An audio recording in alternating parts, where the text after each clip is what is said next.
When the Dixie started to race away ahead of me. You better watch out, Dunlop hollered. That dog is headed right for the witch's house. When it acts, I called. But he kept on going faster and hopped over a gate and went into the most overgrown jungle of a yard that I had ever seen. You better go get your dog out over there. Dunlop said, "The witch will eat that dog." So Steve said, "Shut up," I told them. I got off of my bike and went up to the gate and hollered, "Benedict, you better come on out of there." But he didn't. "She's probably eating him right now," Steve said. He and Dunlop were standing behind me. "She eats dogs all the time." "Get lost, you bald-headed babies," I said. "Hey," said Dunlop, "that ain't a very nice way for a preacher's daughter to talk." He and Steve backed off a little. I stood there and thought for a minute. I finally decided that I was more afraid of losing Winnie Dixie than I was of having to deal with a dog eating witch. So I went through the gate and into the yard. "That witch is going to eat the dog for dinner and you for dessert," Steve said. "We'll tell the preacher what happened to you," Dunlop shouted after me. By then, I was deep in the jungle. There was every kind of thing growing everywhere. There was there were flowers and vegetables and trees and vines. "What are that?" I said. "Ha ha ha ha!" I heard. "This dog sure likes to eat." I went around really big tree all covered with moss, and there was Benedict. He was eating something right out of the witch's hand. She looked up at me. "This dog sure likes the peanut butter," she said. "You can always trust a dog that likes a peanut butter." She was old with crinkly brown skin. She had on a big fluffy hat with the flowers all over it, and she didn't have any teeth, but she didn't look like a witch. She looked nice, and when Dix liked her, I could tell. "I'm sorry he got in your garden," I said. "You ain't got to be sorry," she said. "I enjoy a little company." "My name's Paul," I told her. "My name is Gloria Dumb," she said. "Ain't that a terrible last name, Dumb?" "My last name is Bologna," I said. "Sometimes the kids at school back home in Waterloo called me lunch meat." "Hey," Gloria Dumb laughed. "What about this dog? What'd you call him?" "Winniedex," I said. "Winniedex," thumped his tail on the ground. He tried smiling, but it was hard with his mouth all full of peanut butter. "Winniedex?" Gloria Dumb said. "You mean like the grocery store?" "Yes, ma'am," I said. "Ooh, she said. "That takes the strange name picture prize, don't it?" "Yes, ma'am," I said. "I was just fixing to make myself a peanut butter sandwich," she said. "You want one, too?" "All right," I said. "Yes, please." "Go on and sit down," she said, pointing at a lawn chair with the back all busted out of it. "But sit down careful." I sat down careful, and Gloria Dunn made me a peanut butter sandwich on white bread. Then she made one for herself and put her first teeth in to eat it.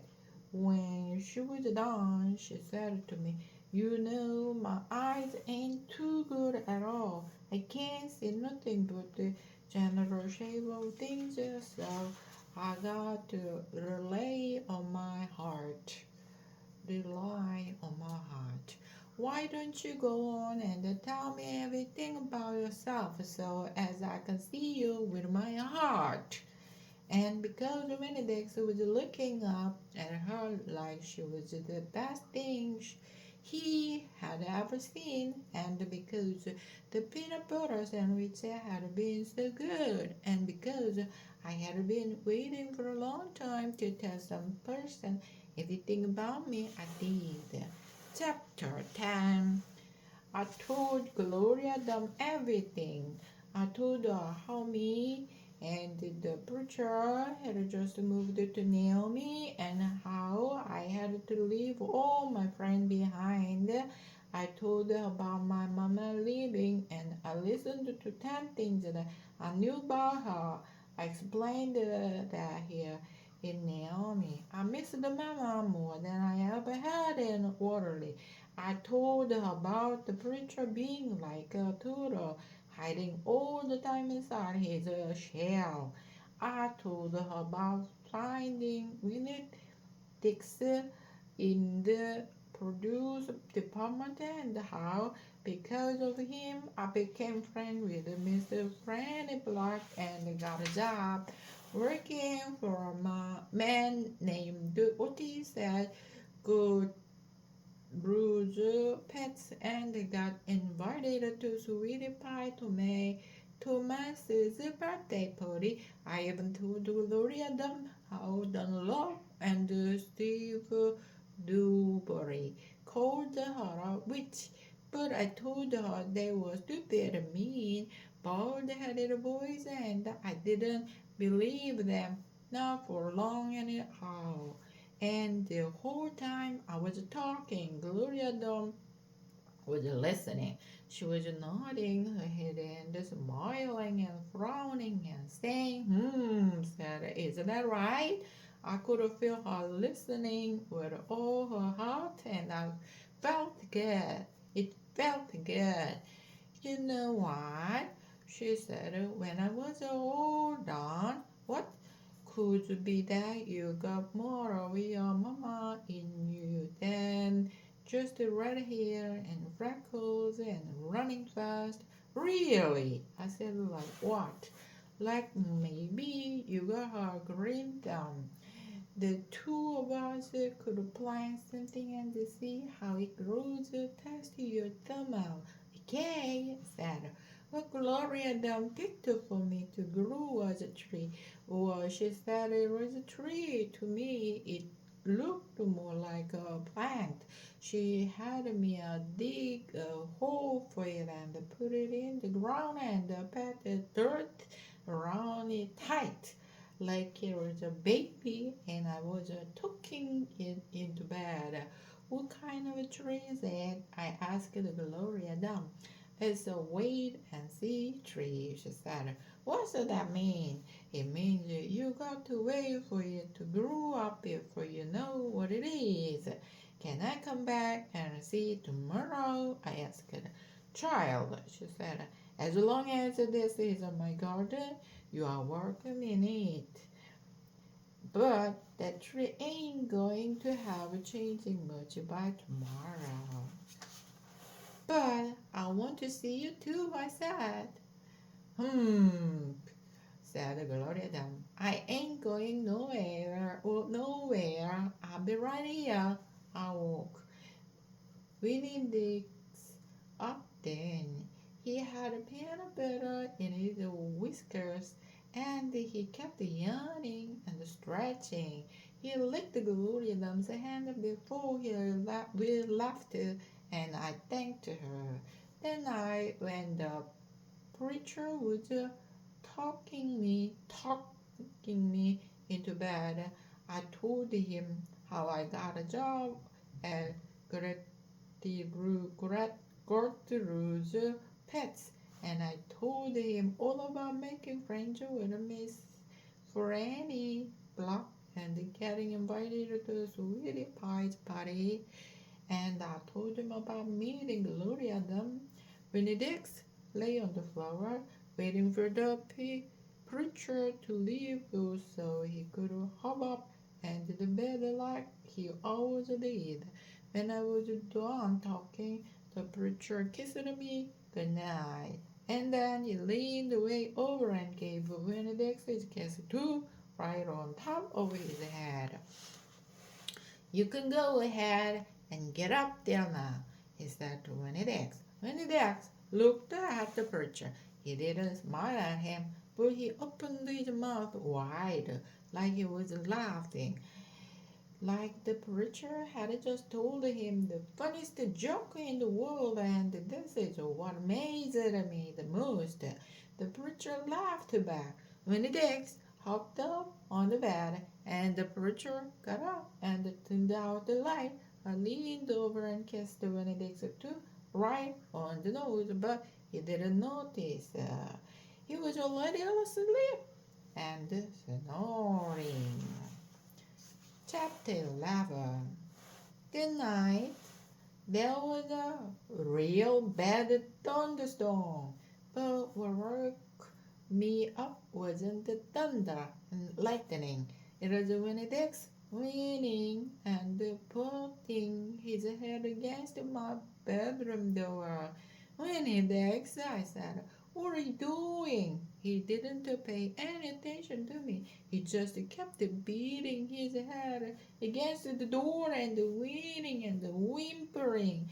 When I got out of the bed and went over to put my hand on his head, he was shaking and trembling so hard that it scared me. I knelt down and wrapped my arms around him, but he didn't turn and look at me or smile or sneeze or wag his head or do any normal kind of Benedict's thing. He just kept beating his head against the door and crying and shaking. You want the door open? I said, huh? Is that what you want? I stood up, opened the door, and Benedict flew through it like something big and ugly and mean was chasing him. Benedict, I hissed, come back here. I didn't want him going and waking the preacher up. But it was too late. Benedict was already at the other end of the trailer in the preacher's room. I could tell because there was a crowing sound that must have come from Benedict jumping up on the bed. And then there was a sound from the preacher like he was real surprised, but none of it lasted long because Benedict came tearing back out of the preacher's room, panting and running like crazy. I tried to grab him, but he was going too fast. Opa, said the preacher. He was standing at the door to his bedroom, and his hair was all kind of wild on top of his head, and he was looking around like he wasn't sure where he was. Opa, what's going on? I don't know, I told him. But just then there was a huge crack of thunder, one so loud that it shook the whole trailer. And Benedict came shooting back out of my room and went running right past me, and I screamed, Daddy, watch out! But the preacher was still confused. He just stood there, and Benedict came barreling right toward him like he was a bowling ball, and the preacher was the only pin left standing, and when the both fell to the ground. Oh, oh, I said. Oh, pie, said the preacher. He was lying on his stomach, and Benedict was sitting on top of him, panting and whining. Yes, sir, said Bar. The preacher said again, Yes, sir, I said louder. Do you know what a pathological fear is? No, sir, I told her. The preacher raised a hand. He rubbed his nose. Well, he said, after a minute, it's a fear that goes way beyond the normal fears. It's the fear you can be talked out of, or reasoned out of. Just then there was another crack of thunder, and when Dixie rose straight up in the air like somebody had poked him with something hot. When he hit the floor, he started running. He ran back to my bedroom, and I didn't even try to catch him. I just got out of his way. The preacher lay there on the ground, rubbing his nose. Finally, he sat up. He said, Pa, I believe Benedict has a pathological fear of thunderstorms. And just when he finished his sentence, here came Benedict again, running to save his life. I got the preacher up off the floor and out of the way just in time. There didn't seem to be a thing we could do for Winnie Dixon to make him feel better, so we just sat there and watched him run back and forth, all territoried and panting. And every time there was another crack of thunder, Benedict acted all over again like it was surely the end of the world. The storm won't last long, the preacher told me, and when it's over, the real Benedict will come back. After a while, the storm did end. The rain stopped, and there wasn't any more lightning. And finally, the last rumble of thunder went away, and when the axe quit running back and forth and came over to where me and the preacher were sitting and cocked his head like he was saying, "What in the world are you two doing out of bed in the middle of the night?" And then he crept up on the couch with us in this funny way. He was where he guessed on the couch on inch at a time, kind of sliding himself onto it, looking off in a different direction, like it's all happening by accident, like he doesn't intend to get on the couch, but all of a sudden there he is. And so the three of us sat there. I rubbed Benedict's head and scratched him behind the ears the way he liked.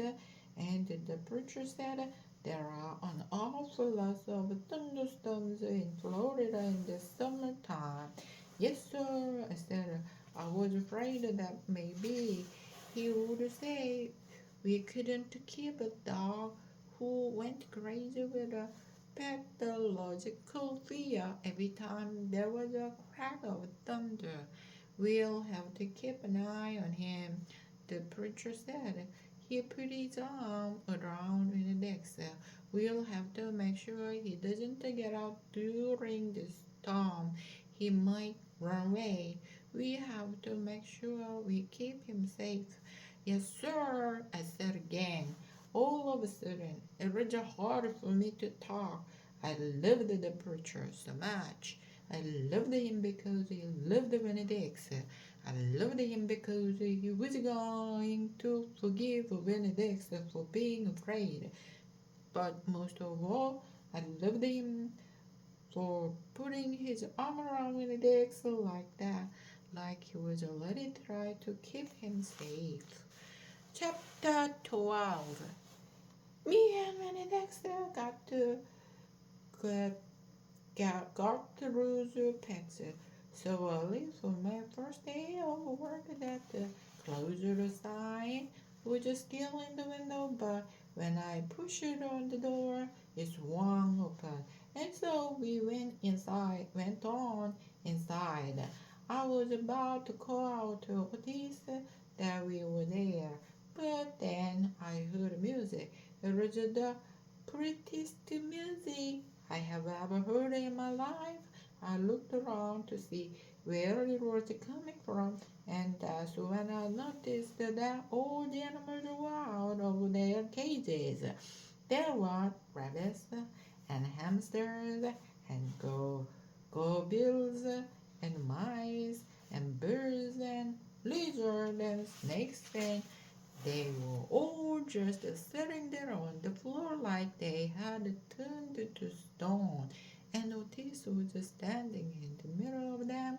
He was playing a guitar and he had a skinny, pointy-toed cowboy boots, and he was tapping them while he was playing the music. His eyes were closed and he was smiling. Willie Dex got a dreamy kind of a look on his face. He smiled really hard at Otis, and then he sneezed, and then he whispered, went all fuzzy, and then he sighed and kind of dropped to the floor with all the other animals. Just then, Gertrude caught sight of Winniedex. Dog! She croaked and flew over and landed on his head. Otis looked up at me. He stopped playing his guitar, and the spell was broken. The rabbits started hopping, and the birds started flying, and the lizard started leaping, and the snakes started slithering, and the Benedicts started barking and chasing everything that was moving, and Otis shouting, "Help me!" For what seems like a long time, me and Otis ran around trying to catch mice and goblins and hamsters and snakes and lizards. We kept on bumping into each other and tripping over the animals, and Gertrude kept screaming, "Dog, dog!" Every time I caught something, I put it back in the first case. I didn't care if it was the right case or not. I just put it in and slammed the door. And the whole time I was chasing things, I was thinking that Otis must be some kind of a snake charmer. The way he could play his guitar and make all the animals turn to stone. And then I thought, this is silly. I shouted over. When the Dex is barking and got Ruth yelling, I said, "Play some more musical tears." He looked at me for a minute. Then he started playing his guitar, and in just a few seconds, everything was quiet. When the Dex was lying on the floor, blinking his eyes and smiling to himself and sneezing every now and then, and the mice and the gobills and the rabbits and the lizard and the snakes that we hadn't cat yet got quiet and sat still, and I picked them up one by one and put them back in their cages. When it was all done, Otis stopped playing. He looked down at his boots. I was just playing them some music. It makes them happy. Yes, sir, I said. Did they escape from their cages? No, Otis said. I take them out. I feel sorry for them being locked up all the time. I know what it's like being locked up. You do? I said. I have been in jail. Otis said. He looked up at me real quick and then looked back down at his boots. You have? I said. Never mind, said Otis. Aren't you here to sweep the floor? Yes, sir, I told him. He walked over to the counter and started digging through a pile of things, and finally he came up with a broom. Here, he said, You should start sweeping. Only he must have gotten confused. He was holding out his guitar to me instead of the broom. With your guitar? I asked. He blushed and handed me the broom, and I started to work. I am a good sweeper. I swept the whole store and then dusted some of the shelves. The whole time I worked, Winnedex followed me, and Gertrude followed him, flying behind him and sitting on his head and his back and croaking real quiet to himself. Duck, duck. When I was done, Otis thanked me. I left Gertrude's pets thinking about how the preacher probably wouldn't like it very much that I was working for Carmina. Sweetie Pie Thomas was waiting for me right out front. I seen that, she said. She stood there and sucked on her knuckle and stared at me. Seeing what? I said. I seen all the animals out of their cages and keeping real still. Is that man magic? She asked. Kind of, I told her. She hooked Benedict's around the neck, just like this grocery store dog, right? Right, I said. I started walking, and the sweet pie took her knuckle out of her mouth and put her hand in mine. Are you coming to my birthday party? She asked. I surely am, I told her. The theme is pink, she said. I know, yeah, I told her. I gotta go, she said. All of a sudden, I gotta go home and tell my mama about what I see. I live right down there in the yellow house. That's my mama on the porch. You see her? She's waving at you. I waved at the woman on the porch, and she waved back, and I watched the sweetie pie run off to tell her mama about Otis being a magic man. It made me think about my mama and how I wanted to tell her the story about Otis charming all the animals. I was collecting stories for her. I would also tell her about Miss Franny and the bear and about meeting Gloria and believing for just a minute that she was a witch. I had a feeling that these were the kind of stories my mama would like. The kind of that would make her laugh out loud, the way the preacher said she liked to laugh. Chapter 13. Me and Winnedex got into a daily routine where we would leave the trailer early in the morning and get down to Gertrude Pet's in time to hear Otis play his guitar music for the animals. Sometimes Sweetie Pie snuck in for the concert too. She sat on the floor and wrapped her arm around Benedict's and rocked him back and forth like he was a big old teddy bear. And then, when the music was over, she would walk around trying to pick out which pet she wanted, but she always gave up and went home because the only thing she really wanted was a dog like Benedict's.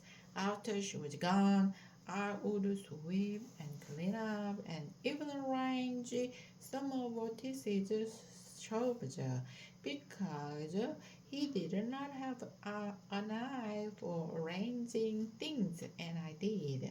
And when I was done, Otis would write down my time in a notebook that he had marked on the outside. One red leather collar, one red leather leash, and the whole time he did not in any way ever act like a criminal after working. A Gertrude's pets. Me and Winnie would go over to the Herman W. Block Memorial Library and talk to Mrs. Franny Block and listen to her tell us a story. But my favorite place to do that summer was in Gloria Dump's yard, and I figured it was Benedict's favorite place to be too, because when he got up to the last block before her house, Benedict would break away from my bike and started to run for all he was worth, heading for Gloria Dump's backyard and his spoonful of peanut butter. Sometimes Dunlop and Steve Dewberry would follow me. They would holler, "There goes the peanut pitcher's daughter visiting the witch. There goes the preacher's daughter visiting the witch." "She's not a witch," I told them. It made me mad the way they wouldn't listen to me and kept on believing whatever they wanted to believe about Gloria. One time, Steve said to me, "My mama says you shouldn't be spending all your time cooped up in that pet shop and at the library, sitting around talking with old ladies. She says you should get out in the fresh air and play with the kids your own age." "That's what my mama says." "Oh, lay off her," Dunlop said to Steve. Then he turned to me. "He don't mean it," he said, but I would let him mad. I shouted at Steve. I said, "I don't care what your mama says. She's not my mama, so she can't tell me what to do. I'm going to tell my mama you said that," shouted Steve. "And she will tell your daddy and he'll shame you in front of the whole church. And that pet shop man is retarded and he was in jail. And I wonder if your daddy knows that." "Odysseus are not retarded," I said. "And my daddy knows that. He was in jail." That was in There was a lie, but I didn't care. "And you can go ahead and tell on me if you want, you big bald-headed baby. I swear." It about wore me out yelling at Dunlop and Steve Dewberry every day. By the time I got to Gloria Dump's yard, I felt like a soldier who had been fighting a hard battle. Gloria would make me a peanut butter sandwich straight off, and then she would pour me a cup of coffee with half coffee and half milk, and that would refresh me. "Why don't you play with them boys?" Gloria asked me. "Because they're ignorant," I told her. "They still think you're a witch. It doesn't matter how many times I tell them you are not. I think they are just trying to make friends with you in a roundabout way." Gloria said. "I don't want to be their friend," I said. "It might be fun having them two boys for friends." "I'd rather talk with you," I said. "They are stupid and mean, and they are boys." Gloria would shake her head and sigh, and then she would ask me what was going on in the world and did I have any stories to tell, and I always did. Chapter 14. Sometimes I told Gloria the story Miss Franny Block had just told me, or I imitated Otis tapping his pointed toes, boots, and playing for all the animals, and all was made her laugh. And sometimes I made up a story, and Gloria them would listen to it all the way through from beginning to end. She told me she would used to live to read the stories, but she couldn't anymore because her eyes were so bad. Can't you get some really strong glasses? I asked her. Child, she said, they don't make glasses strong enough for these eyes. One day, when the storytelling was done, I decided to tell Gloria that Otis was a criminal. I thought maybe I should tell an adult about it, and Gloria was the best adult I knew. Gloria, I said, she said back. You know this? I don't know him, but I know what you tell me about him. Well, he's a criminal. He's been in jail. Do you think I should be afraid of him? What for? I don't know. For doing big things, I guess. For being in jail. Child, said Gloria, let me show you something. She got up out of her chair real slow and took hold of my arm. Let's the two of us walk all the way to the back of this yard. Okay, I said. We walked and Winnedex followed right behind us. It was a huge yard and I had never been to the back of it. When we got to a big old tree, we stopped there. Look at this tree, Claudia said. I looked up. There were bottles hanging from just about every branch. There were whiskey bottles and beer bottles and wine bottles, all tied on with a string, and some of them were clanking against each other and making a spooky kind of noise.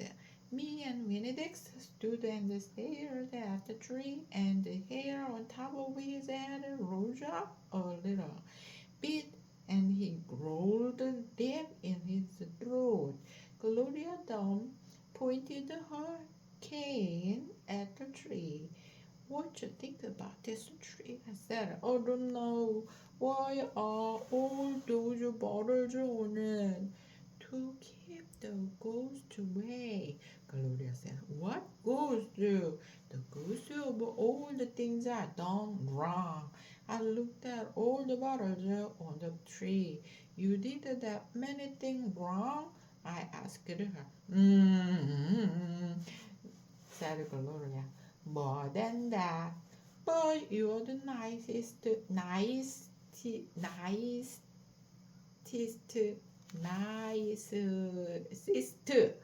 person I know. I told her. Don't mean I haven't done bad things, she said. There's whiskey bottles on there, I told her, and beer bottles. Child, said the Gloria. I know that. I'm the one who put them there. I'm the one who drank what was in them. Mama drank, I whispered. I know it, Gloria Dum said. The preacher says that sometimes she couldn't stop drinking. Said Gloria again. That's the way it is for some folks. We get started and we can't get stopped. Are you one of those people? Yes, ma'am, I am. But these days I don't drink nothing stronger than coffee.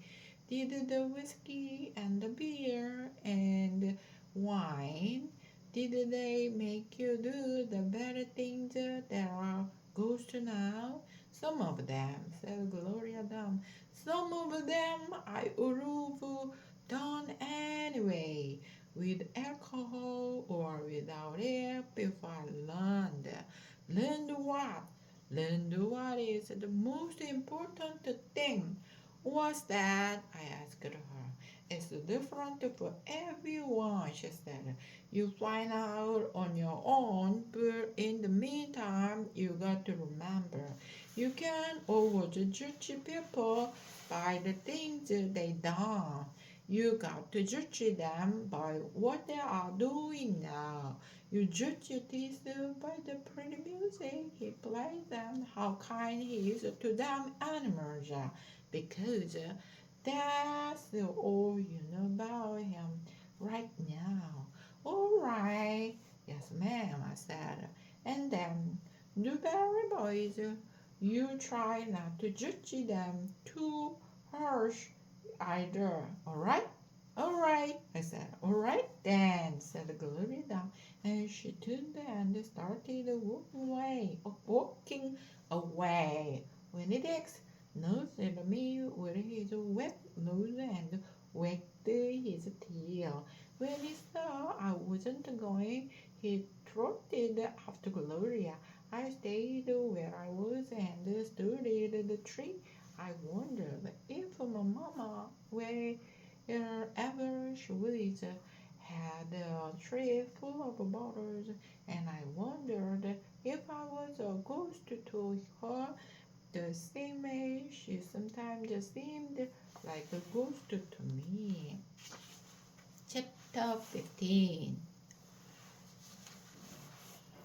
The Herman White W. Block Memorial Library's air conditioning unit didn't work very good, and there was only one fan. And from the minute me and Benedict got in the library, he hooked it all. He lay right in front of it and wagged his tail and let it blow his fur all around.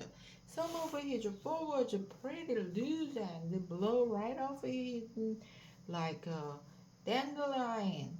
Puff. I worried about him hogging the fan, and I worried about the fan blowing him bored. But Mr. Franny said not to worry about either thing, that Winnie Dex could hog the fan if he wanted, and she had never in her life seen a dog made bored by a fan. Sometimes when Miss Franny was telling a story, she would have a fit